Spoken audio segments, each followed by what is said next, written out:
Good morning বন্ধুরা, কেমন আছো তোমরা? আশা করছি ভালো আছো, সুস্থ আছো, আর আমার পরিবারের সকলেও ভালো আছে। তো আজকে নতুন দিন, নতুন সকাল, নতুন একটা ব্লগে তোমাদের সকলকে জানাই স্বাগত। তো এই যে সকাল সকাল উঠে বৃষ্টি পড়ছে আর এদিকে ঝড়ও হচ্ছে, মানে প্রচণ্ড জোরে হাওয়া হচ্ছে আর বৃষ্টি পড়ছে। তো আমি প্রথমেই চলে এলাম ছাদে দেখতে যে আমার ছাদ বাগানটা কী অবস্থা। তো ছাদ বাগানটা তো যাই হোক লন্ডভন্ড যেটুকুনি করার করে দিয়ে গেছে। তো ভাবলাম কি আর করব ভেবে, তো যাই আজ সকালবেলার খাবারটা রেডি করি। তো এই যে সকালবেলা আজকে এই বৃষ্টি ভেজা দিনে খিচুড়ি করি, আর কি করব। বৃষ্টির মধ্যে খিচুড়ি খেতে তো ভালোই লাগে সবারই। তো খিচুড়ি বসিয়ে দিলাম। ঘুম থেকে উঠেই আগে বাসি কাপড়টা ছেড়ে নিয়েছিলাম।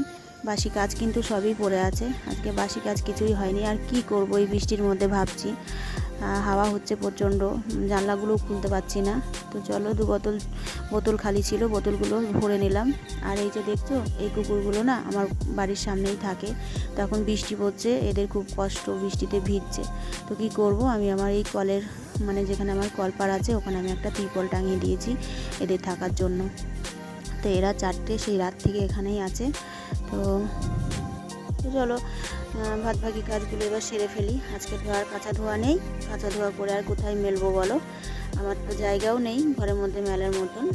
ওই জন্যে আজকে কাঁচা ধোয়াটা বন্ধ থাক।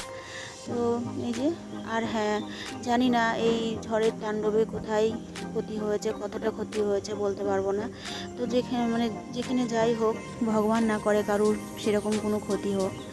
তো যাই হোক, তবে এইটুকু দরকারও ছিল, কেননা এত গরমে আমরাও আর পারছিলাম না, মানে অস্থির হয়ে যাচ্ছিলাম গরমের কারণে। তো যেটুকুনি হাওয়া আর বৃষ্টি পেয়েছি এতেই মানে শান্তি আর কি।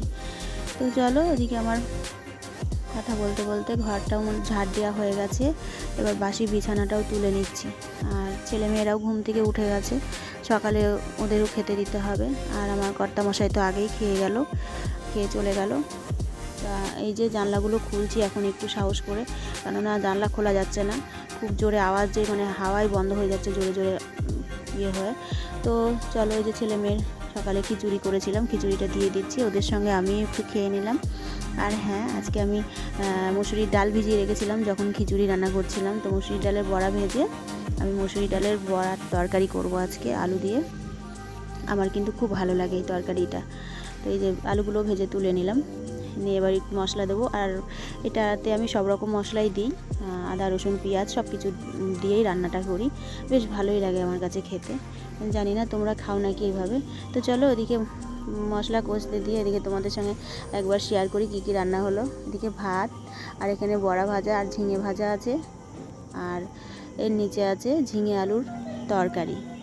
আর পাশেই দেখছো এটা আমার বিড়ালের মাছ সিদ্ধ করে রেখেছি। আর এখানে আছে মুসুরির ডাল, থোড় দিয়ে মুসুরির ডাল করেছি। আর প্রেশার কুকারে আছে আমার ওই যে বাইরে যে পোষ্যগুলোকে দেখলা, ওদের কি শুধু থাকার জায়গা দিলেই হবে, ওদের খেতেও তো দিতে হবে বলো, তাই ওদের জন্য মাংস দিয়ে ভাত সিদ্ধ করে রেখেছি প্রেশার কুকারে। তো এইদিকে আমার এই যে বড়ার ঝোল মনে হয় রেডি হয়ে গেল। হ্যাঁ, বড়ার ঝোল রেডি, এবার আমি নামিয়ে নেব। তো বন্ধুরা, আজকের মতন ভিডিওটা এই পর্যন্তই। তোমাদের যদি কারোর ভালো লেগে থাকে তাহলে একটা লাইক করে দিও।